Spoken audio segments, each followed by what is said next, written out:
Hello everybody, I'm Roadblock. This is a Raid Shadow Legends video. We're back on the Ninja account. So I'm back, had a little bit of a break. I didn't miss much in the game. I did get back in time to get all my dailies done. So I haven't skipped a beat on dailies. You'll see if we look at uh my login. Hold on, where am I going? So daily login rewards, you'll see I did get both days, right? They both counted. Um And then we do also have High Khatun now, which we'll talk about in a second. And then I also continued to hit my daily quests and everything. So we did get our monthly completed as well. So I have an extra Sacred, an extra Void, and we've got some pretty good shard counts going here. So let's talk briefly about the account, and then we're going to pull a shard today. So, well, let's just talk about how I got that primal, right? So we had these tournaments going on. We had the spider attack. We previously had the ice golem and the fire knight turn attack. All of those gave me a chance at getting the quartz to pull for a primal. So between the first three, between fire knight, ice golem, and ultimately spider, I was able to get enough primal quartz because I had 10 from something else. I don't remember what, but I had enough to get one prime. Actually, I had 20, so I had enough to get one primal shard. So we're gonna pull that. I wanted to record it. I unfortunately won't be able to do it live on stream like I prefer to do, but I do want to record it. So we'll go ahead and pull that, and then or we're going to pull that here in this video, but I kind of wanted to give a brief update about everything. So we finally got High Khatun. Now, I haven't done anything with her yet because I got her while I was gone. There she is. But she has a better aura, right? She has the 19% speed in all battles. That is a better aura than what I'm currently running with Spirit Host. However, if I take Spirit Host out, I lose the increase attack, which is not ideal. So I need to kind of figure out how I want to rearrange these teams a little bit, but I do think High Khatun would bring a lot of value to me um, in Arena, but also just with this aura in general, right? Um, so probably going to start working here into some of my teams. We also have we have decreased speed on the A1, decreasing turn meter. A lot of players are very high on High Khatun, no pun intended there. I'm not in that camp usually. However, given the way my roster has unfolded, she's going to be better for me than what I'm currently running. Now, I do wish that I had an increased attack to go with her, but I am lucky enough to have a self buffer. I get increased attack here on Hefrak. So I want to try and work Hefrak into my DPS team on for PvP in particular. And we've been lucky enough to get some pretty interesting gear. So, I talked about this on stream, but I haven't talked about it with you guys. We've been progressing down this path, and I got a chest and a weapon. So the weapon that I got, and this is in Savage set, which is what you want on your nukers, right? So the weapon I got, crit rate and crit damage. Now I haven't rolled that, as you can see. The chest I got is my first 6-star attack percent chest. Now, no substats. That is frustrating. That's not great. We might even have to go so far as to maybe use some crit rate gear in order to make this happen. The good news is, because we're so early game and we're probably going to use crit rate gloves anyways on Hefrak, which we're already doing, so we can probably get away with this, provided that some of these other pieces roll somewhat well. Now, we are in kind of a weird spot here because I don't have any helmets for Savage, which would kind of force me to use these boots, which is less than ideal. Now, if we look at the event right now, we still have a day. I am going to continue farming, but what I'll probably end up doing is buying this helmet. If I can't get the legendary book, if I get this helmet, and then, we have this just, somewhat reasonable shield. In fact, it might even be worth it if I can get to 8,000 to pull that helmet and the shield. But this one, we've got double crit rate on this one. So if we're doing this, I don't know what this will roll, right? But if we're doing this, and I assume these gloves, for 50% crit rate. We don't really need to have full crit rate on this guy either. That's one of the neat things about Hefrak. Now, I prefer to because of his passive, but one of the great things is he does self-buff. So 30% increased crit rate, so we could take him to 70%. Given how early the account is, that might be the play. Put him in some Savage, 70% crit rate. Try to get speed on the boots. We're going to have a 6-star attack percent chest. We've done a lot of spider farming while I was gone. So perhaps we get an attack ring here, which would be better than this HP ring. And then all of a sudden we have our nuker that can replace Kale in PvP. So that would be pretty good, right? That would be a huge improvement, and we could start knocking out teams pretty early. We'll have a faster aura with a speed boost, right? We get turn meter fill, and then a big version of increased speed into Tayrel, who will decrease defense, into Ninja, who gives a little bit of crowd control and extra damage, into Hefrak, who theoretically would destroy everybody, right? Now, I do want to ascend him, but since I don't have an amulet, there's really not any reason to go all out and ascending him. When it comes to this Asgardian path, that feels like the best thing. That if I could manage to get another 4,000 points, Legendary Book is probably better.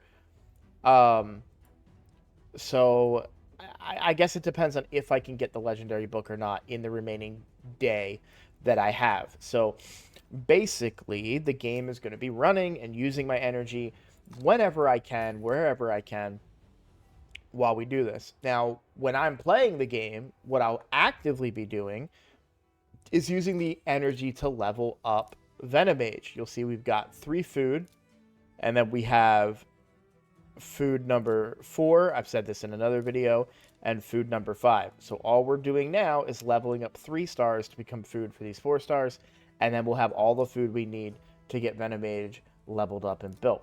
Now, I haven't looked to see if we got any new resources for Venomage. I'm actually probably going to consider this defense banner for Venomage.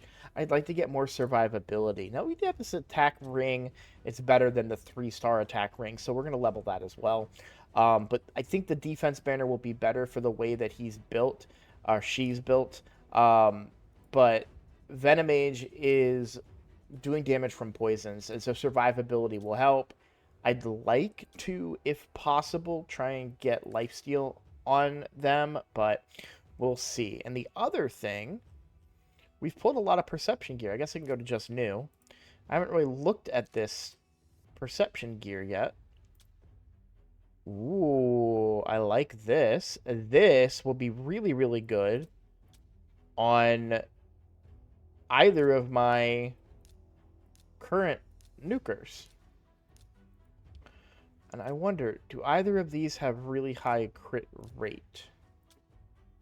Do we have anything that has really high crit rate from Killstroke?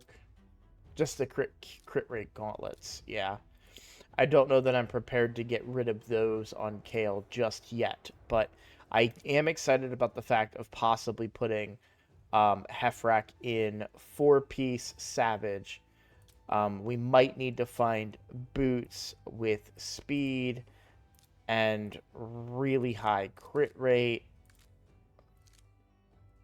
even including equipped, and just sort by what has the highest amount of crit rate.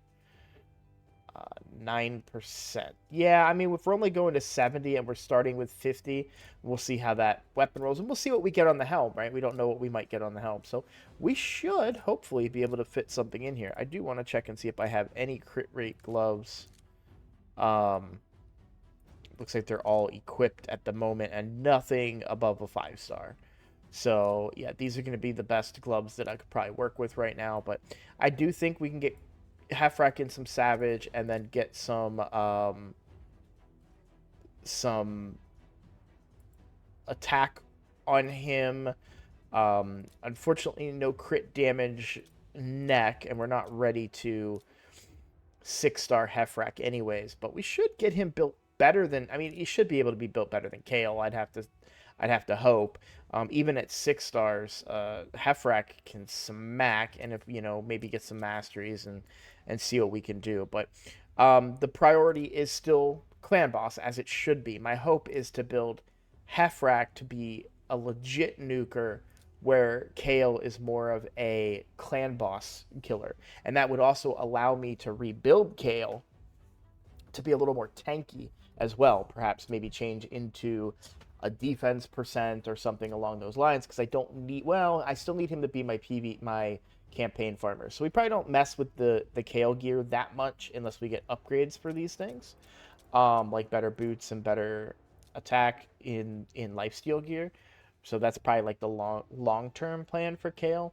And hopefully we get a support. Now, who knows? We haven't even talked about the fact we're about to pull a shard. Maybe we get something really good. Maybe we get a rare. Probably going to be a rare, unfortunately. I also do have Kale up to a 2-star blessing now as well. So we've got Phantom Touch there. So we are getting extra HP and attack, which is good. Would love to get to 3 stars, get that extra defense there. 4 stars is amazing for more crit damage, but for right now, we are in a good spot. So let's see. Um, when I'm actively playing, I'm just leveling food. That's what I'm going to be doing for probably another 20 minutes or so, just leveling up food. When I'm going to be using my energy automatically, multi battles, RSL helper, however you want to do it, I'm probably going to be farming the new dungeon just because I can get a little bit of everything. Um, it's not ideal. I would probably prefer to be farming spider a little bit to get more accessories, but the fact that I can get gear and accessories, and I realize that yes, the gear sets are not great, but I'm looking at them more as stats, right? That's what I'm looking at this more. It's just stat sticks that I can use to improve the HP, the defense, the attack of my champions, just make them stronger. Um, in the meantime. Now, once Venomage is 6-starred, then my excess energy is spent in Minotaur, leveling up in there. As far as what's next for the account, there is a fusion coming up. I do not think I can pull off the fusion. As much as I want to, and I really want to push it and try, I don't know that I'm going to have the shards for the summoning events. I'd like to have 6 sacreds going into a summon rush, but I would need a lot more of these shards. Now, there will be things I can do like ascending, or sorry, not ascending, fusing different champions, right? Fusing some of the Razin champions, which I can't even do yet. Broadmaw rares.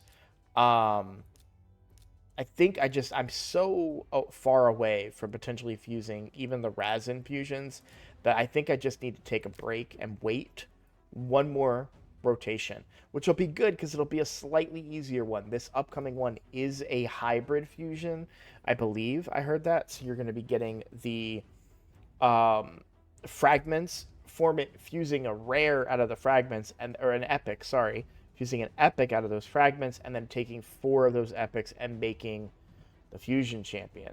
So we do know that it's going to be Thor. I don't know that the kit has been released officially yet. I haven't seen it, but I've been away for a weekend and haven't gotten all caught up. Mostly just been watching people pull shards, of course, primal shards.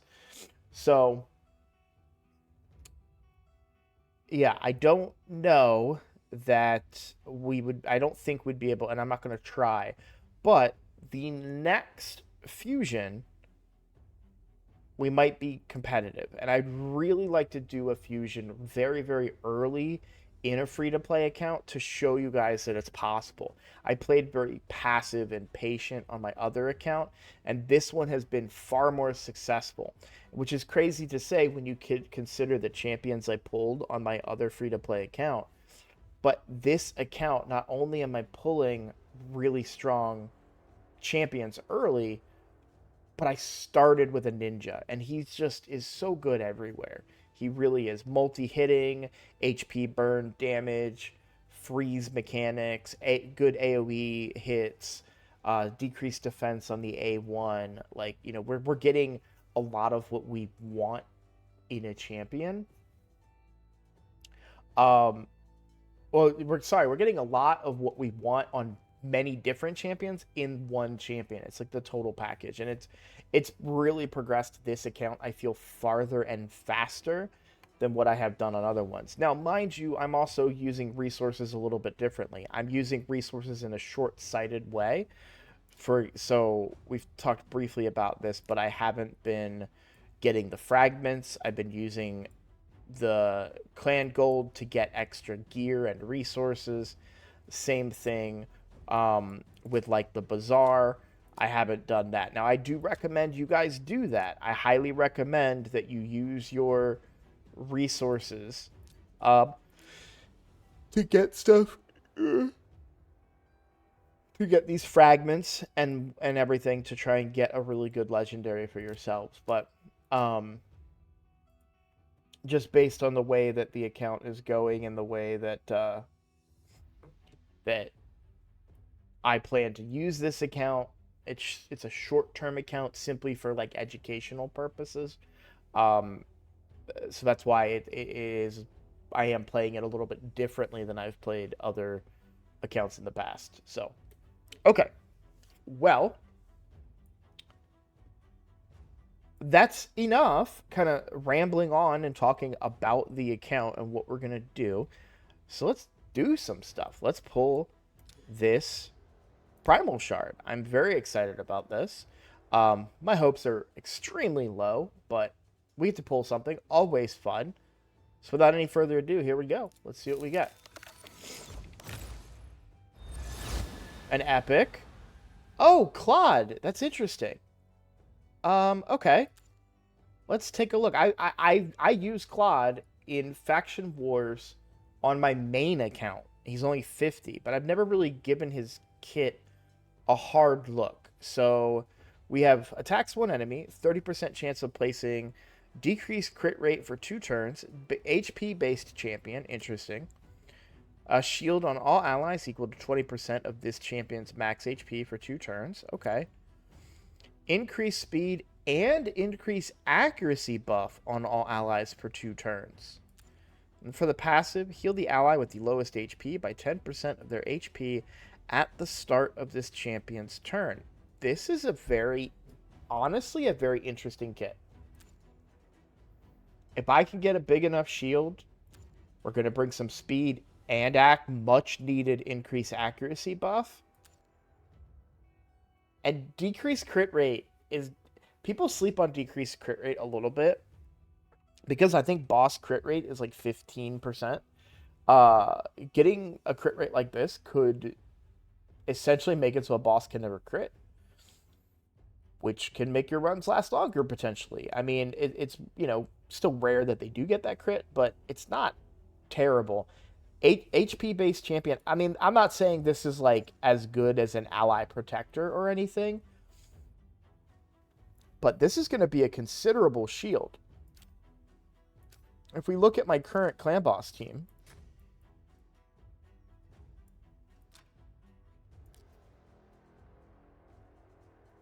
which, by the way, I did 3 key brutal today. I got to a late start again, so keep that in mind. But how would I implement Claude in this team?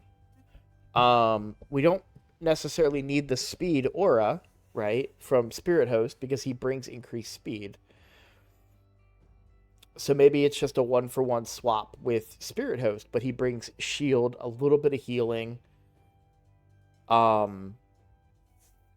and then, of course, increase accuracy, which is really, really good for the type of team I'm running. Most of my damage is coming from poisons. I'm not really counting on that increased attack buff in this particular team and this particular iteration. And to be honest, is Tyrell expendable in this team too? Maybe we even take out Tyrell. So I'm bringing Tyrell as my decreased defense champion, and my decreased attack. However, that's also what Venom Mage is doing. So I have some redundancy in my team. Do I want to keep the aura? Well, no, because High Khatun would replace this anyways. Yeah, I kind of like the idea of High Khatun, Claude, Venom Mage, Kale, Ninja. I I do like that quite a bit. I do, because we're gonna. I mean, again, a little redundant because we've got increased speed twice, but I'm not gonna hate on it. Um, Faster aura too,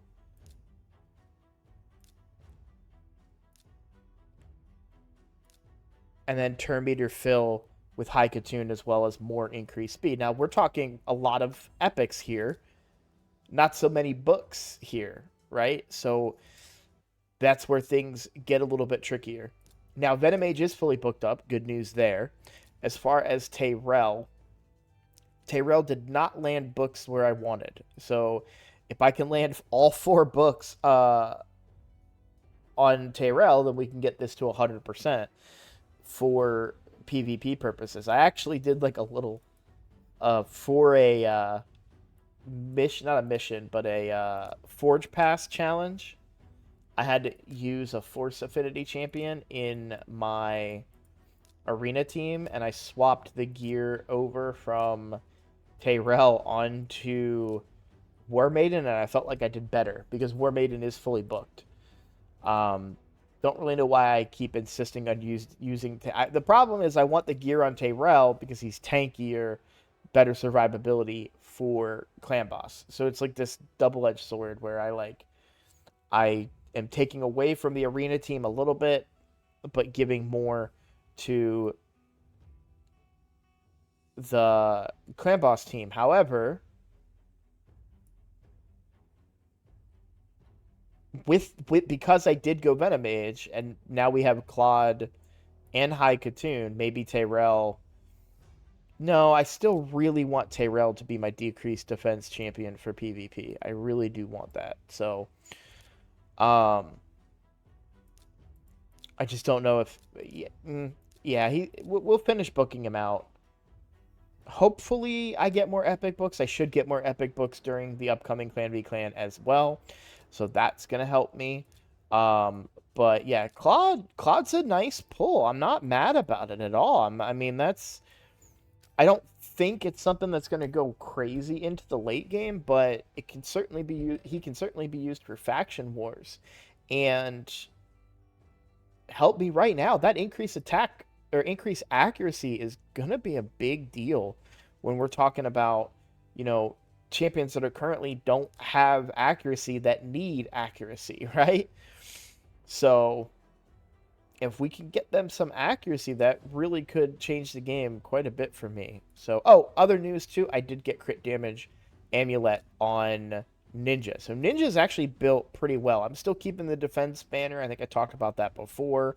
Gives me that survivability. Um, Here again, keeping the defense. If this was accuracy, I'd make the swap, but because this is only HP, I'll keep the defense banner for now. And the reason I didn't swap the ring is again survivability. I would rather him have a little bit more survivability than trying to level up any of these attack percent rings, or sorry, attack rings. And that's why I didn't swap to like the attack from pinpoint or this resistance banner. Now this one's intriguing. It's an attack banner, but also gives me 20 accuracy, which is somewhat tempting. Plus a lot of speed, which is good, but that would actually then be too fast again, which would cause me to outspeed my Tyrell again. And so it's like this never-ending cycle of trying to keep my champions fast and viable here. So, um, but we do have a lot of new gear to play with, and we're about to get even more in the coming days. So, hopefully, you know, it's very intriguing to go for these two pieces. I mean, just 6-star pieces in general, those are going to be beneficial for my account right now. And of course, I did gain a whole bunch more points because I got that epic. So it should be even easier now to farm, provided I continue using my energy in a dungeon over the coming days. So, um, well, let's talk about what is going on tomorrow. So tomorrow, 9:30 p.m. Eastern time. So my streams are now nighttime streams for me on the East Coast. They may be varying for whatever time zone you're in. This could be better for you. You can now watch my streams. This could be worse for you. You may miss my streams now. I apologize if you're going to miss them, but I am going to be streaming at night now, and that's going to be 9:30 p.m. Eastern Standard Time. So come hang out. We're going to pull some shards tomorrow, believe it or not. I think it's tomorrow. It might be Tuesday. Um, if it is tomorrow, there is an increased chance for Enda Moonbeam from Ancient Shards coming. If it's tomorrow, I'll pull shards tomorrow night. If it's Tuesday, I'll pull shards Tuesday night. But either way, I'm going to be pulling shards on my free-to-play account going for Enda Moonbeam. I don't have that account pulled up right now, but it is the only epic I still need for Lady Mikage. My odds are very low. I don't have that many ancient shards, but any opportunity that they're going to give me to get the one guy I need to get a mythical, I'm going to do. So, well, as always, thank you guys for watching. If you enjoy my content, please consider subscribing. It is the best way to support my channel right now. I'm just trying to grow, trying to get bigger. I've applied for the content creator program. I don't know how long that process takes, but I haven't heard anything. It's been a week, so probably not good for me right now. But I am trying to get serious about this, keep building, keep progressing the channel, and get my name out there more within the raid community. So the best way for you to support that is to become a subscriber, because the best way for somebody to look at a channel and say, oh, you know, what's this guy all about? Oh, look, he's got 2,000 subscribers. He's taking this pretty seriously. He's building up a following. So that just kind of helps me, you know, when it comes to networking, essentially. So, yeah, that's everything I have. So again, thank you guys for watching, and I look forward to seeing you all in the next video. Take care.